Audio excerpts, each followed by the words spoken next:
Hello दोस्तों, hi guys. आज हमारे साथ में है मिस्टर शिव बुद्रेजा। सबसे पहले देखिए, आपको सबसे पहले एक अच्छा मेडिकल इंश्योरेंस लेना चाहिए। आप एक बड़ा सा लिक्विडिटी यानी कॉर्पस आप क्रिएट करते हैं, जो भी 2 करोड़ 5 करोड़ 10 बिल्कुल ठीक करोड़ है। As per your income. Number 2 आ गया आपका लाइफ इंश्योरेंस। हेलो दोस्तों, हाय गाइस। आज हमारे साथ में है मिस्टर शिव बुद्रेजा। आज हम जानेंगे इनसे फाइनेंशियल प्लानिंग के बारे में। इनका एक्सपीरियंस है मार्केट में लगभग मोर देन 20 इयर्स की। तो सर, कुछ क्वेश्चंस आपसे ये है। बिल्कुल ठीक है। फाइनेंशियल प्लानिंग जो बेसिकली है आज के डेट में स्कूलों में नहीं दी जाती है। फाइनेंशियल जो प्लानिंग की या फाइनेंशियल एजुकेशन की बात करें, राइट। तो आज के डेट में किसी को अगर फाइनेंशियल प्लानिंग करना है, रिटायरमेंट प्लानिंग करना है, फाइनेंशियल फ्रीडम लेना है, बच्चों की एजुकेशन की प्लानिंग करनी है, या तो मैरिज की प्लानिंग करना है, राइट। तो थोड़ा सा हमें गाइड करेंगे कि आज के डेट में कैसे वो चीज कर पाए, कैसे मैनेज कर पाए, राइट। देखिए, सबसे पहले फाइनेंशियल प्लानिंग स्कूल की बात हम होल्ड करेंगे। सबसे पहले हमें समझना पड़ेगा राइट कि एग्जैक्टली फाइनेंशियल प्लानिंग होती कैसे है। होती क्या है, राइट। ठीक है। सबसे पहले देखिए, आपको सबसे पहले एक अच्छा मेडिकल इंश्योरेंस लेना चाहिए, राइट। मतलब प्लानिंग की शुरुआत हम मेडिकल इंश्योरेंस से बिल्कुल। करें। उसका रीजन बताता हूँ आपको मैं। देखिए, मेडिकल इंश्योरेंस एक ऐसी चीज है कि बहुत सारे इवेंट्स लाइफ के ऐसे आएंगे जहाँ पे आपको उसकी जरूरत पड़ेगी, राइट। और वहाँ पे आपका फाइनेंशियली आपको बहुत सपोर्ट मिलेगी। ठीक है। तो इसलिए फर्स्ट प्रेफरेंस मेडिक्लेम, और वो भी बड़ा मेडिक्लेम लीजिए, ये नहीं छोटा मोटा।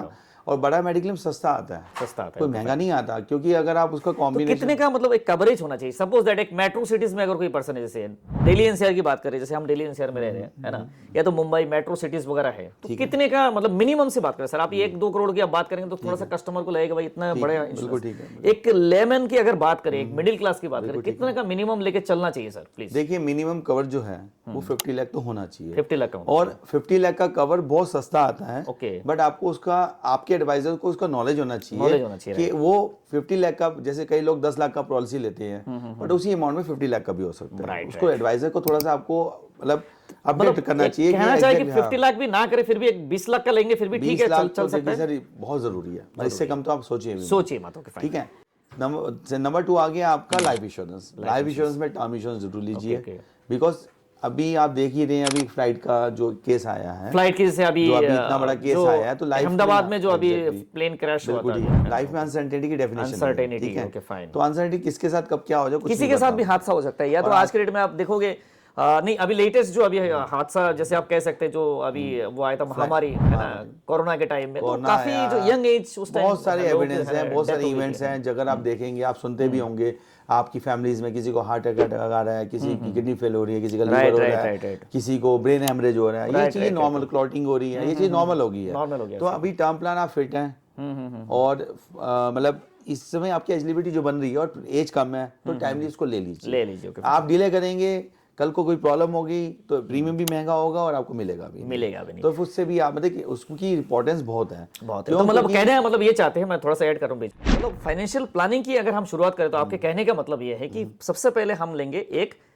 Health insurance, after that term insurance. बिल्कुल ठीक है। हेल्थ इंश्योरेंस जो है बेसिकली अपने वेल्थ और अपने जो भी आपने इन्वेस्टमेंट किया उसको प्रोटेक्ट करने के लिए, राइट। बिल्कुल ठीक। And term insurance basically family के लिए। बिल्कुल ठीक है। तो फैमिली अगर सपोज आपके साथ कोई हादसा हो जाता है, सपोज आपका जो इनकम है, बेसिकली इनकम को लॉस को देखो, कोई अगर चला जाता है उसको भरपाई के लिए कोई तो उसके पर्सन तो नहीं ला सकता, लेकिन फाइनेंशियल जो एक बेसिकली एक सिक्योरिटी है, बिल्कुल ठीक है, तो वो आपको एक टर्म इंश्योरेंस दे सकता है। तो आप अगर ये सोच रहे कि मैं 1 लाख रुपए 2 लाख रुपए इन्वेस्टमेंट मंथली कर रहा हूं, लेकिन एक मेडिक्लेम और आपने टर्म इंश्योरेंस नहीं लिया, तो बहुत बड़ा एक लैक ऑफ बिल्कुल ठीक है। उसके बाद अगर आप इन दोनों का बजट कवर कर जाते हैं और आप कुछ और बेटर कर सकते हैं या बेस्ट कर सकते हैं, then you go for SIP. Okay. Because SIP को थोड़ा सा बताएंगे कि किस तरीके से हम कर सकते हैं, किसका एसआईपी लोगों को थोड़ा सा डाउट है, थोड़ा क्लियर करेंगे। म्यूचुअल फंड में एसआईपी हो सकता है, कहीं पे और भी एसआईपी हो सकता है क्या? देखिए, एसआईपी होता तो बहुत जगह है, बट आपको करना म्यूचुअल फंड में चाहिए। म्यूचुअल फंड्स में, बिकॉज म्यूचुअल फंड में सर बताएंगे किस में करना चाहिए, जो कस्टमर को बेनिफिट्स उसमें हो, क्या लॉन्ग टर्म में कैसे बेनिफिट्स? म्यूचुअल फंड में आपको एसआईपी करना चाहिए इक्विटी फंड्स के अंदर, equity funds like multi cap funds के अंदर, बिकॉज उसके अंदर आपका छोटे एक्सपोजर में तीनों combination, large cap, mid cap, small cap का कॉम्बिनेशन मिल जाता है। ठीक है। तो वहां पे क्या आपके पोर्टफोलियो को एक स्ट्रेंथ मिलता है, राइट। सेकेंडली, तो पहले थोड़ा सा सर मैं आपको रुकूंगा।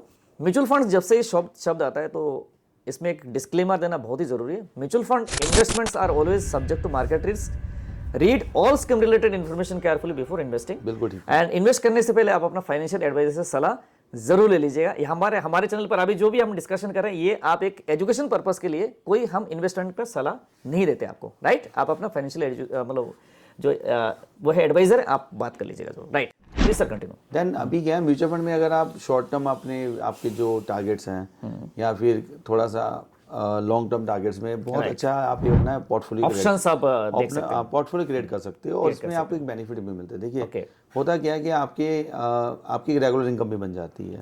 अगर एक बहुत बड़ा कॉर्पस आप एक म्यूचुअल फंड में एसआईपी के थ्रू क्रिएट करते हैं तो कल एक एसडब्ल्यूपी के थ्रू उसका रेगुलर इनकम भी आप पूरी लाइफ मतलब एक पेंशन की तरह आप इसको कर सकते हैं एसडब्ल्यू। और वो पेंशन आप सोच नहीं सकते कि टाइम रहते कितना बड़ा हो जाता है कि आप उसकी वैल्यूएशन नहीं समझते। दोस्तों एसडब्ल्यूपी शायद आपको थोड़ा सा आपको वो लग रहा है कि एसडब्ल्यूपी क्या है। अगर आपको उसकी सटीक में जानकारी चाहिए तो हमारे चैनल पर और भी वीडियोस हैं, आप जाके चेकआउट कर सकते हैं। एसडब्ल्यूपी मतलब सिस्टमेटिक विड्रॉल प्लान। ओके, थोड़ा सा मैं रोक रहा हूँ सर को।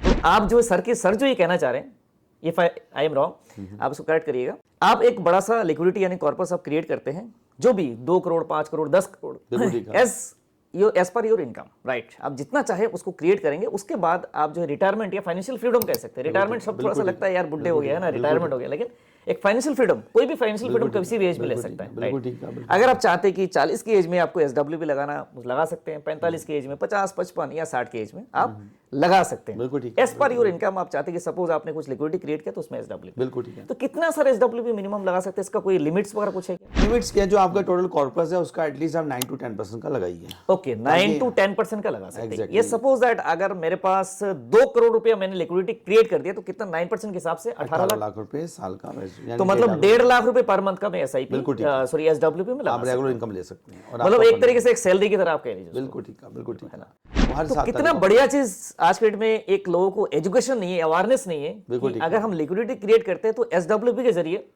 है ना पैसे को हम निकाल सकते हैं। तो सर हम पैसे निकाल लेंगे तो सर पैसे खत्म नहीं हो जाएगा हमारे म्यूचुअल फंड से? क्योंकि आप जब उसमें एसडब्ल्यूपी अपने कॉर्पस से करते हैं तो जो पैसा आपका इन्वेस्टेड होता है उसमें उसकी ग्रोथ में से पैसा आपको एसडब्ल्यूपी में मिलता है। अच्छा, मतलब हमने पैसा जो लगा रहा है वो भी ग्रो करेगा? बिल्कुल ग्रो करेगा। आपको 9% फिर एक टेंटिल भी हम मान के चलिए, चमत्कार हो गया फिर। बिल्कुल बहुत बड़ा चमत्कार है ये। इस चमत्कार को आप छोटे से अमाउंट से जिस दिन भी स्टार्ट करेंगे आपको इतना बड़ा कॉन्फिडेंस क्रिएट होने वाला है कि आप खुद ही उसके लिए कॉन्शियसली अपना पोर्टफोलियो और बड़ा कर सकते हैं। ये चीज़ है। बाकी इतना अगर आप फाइनेंशियल प्लानिंग में 3 चीज़ें कर सकते हैं तो आपका पोर्टफोलियो मतलब 90% कंप्लीट है, मैं ये बोलूँ। Okay okay okay okay okay, ये चीज़। तो दोस्तों एक बहुत ही बढ़िया एक टूल है, प्लेटफॉर्म है।